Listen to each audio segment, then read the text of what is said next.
Chapter 1. By morning, the wager was settled. The explosion that shook the crew awake just hours earlier could have been anything. But 3030 knew. The rebels had broken through the line. The smoke in the east poured from the carcass of what was once a heavy turret. Streaks of lasers and tungsten had littered the dark skies. Their target was clear. The rebels were hitting the anti-air defenses.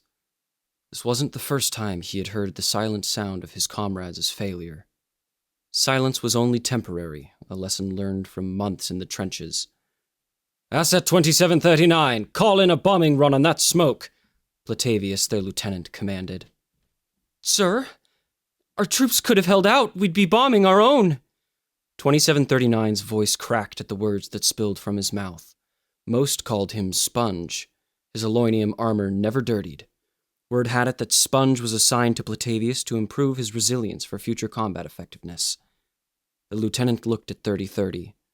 The commander's eyes had always been cold, but today they were empty.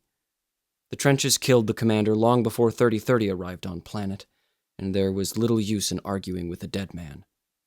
3030's agreeing nod ended any debate with their group. Sponge called it in. The bombers soared overhead. What was once a single stream of steady smoke was now an attestation of the Dominion's resolve. "Good work, Sponge," Platavius barked. 3030, I suppose I owe you now for our wager. Take a fire team to retake the position. When you come back, I'll pay up. 3030 gripped his railgun. There was likely no point in taking a trench back that they themselves made more vulnerable, but it didn't matter. Commanders didn't want thinking. Only killing. Only dying. "Bagsy, Torch, and Asset DQ, you're all with me."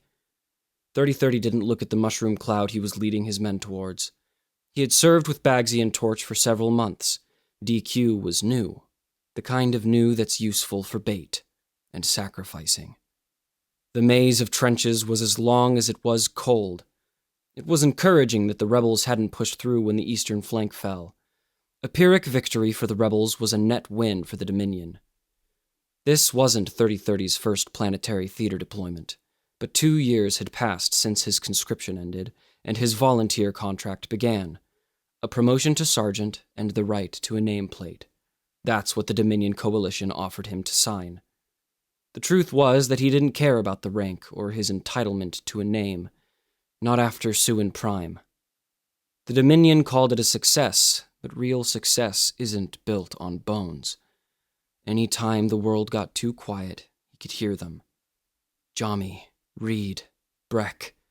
To the Dominion, they were just numbers lost on some balance sheet, but to 3030 they were brothers that died on the burning beaches of a planet that only mattered to some bureaucrat that tithed the Dominion with conscripts. And so, the dark nameplate, in all its Alloynium glory, collected dust and sand in a pouch pod on his hip. The heat of the smoke's source became more apparent with every step. As they rounded the final trench corner, he kneeled into the dirt. "What's the plan, 3030? Bagsy took position against the wall. "To stay alive," 3030 replied. "Better a strategic retreat than a medal on a coffin.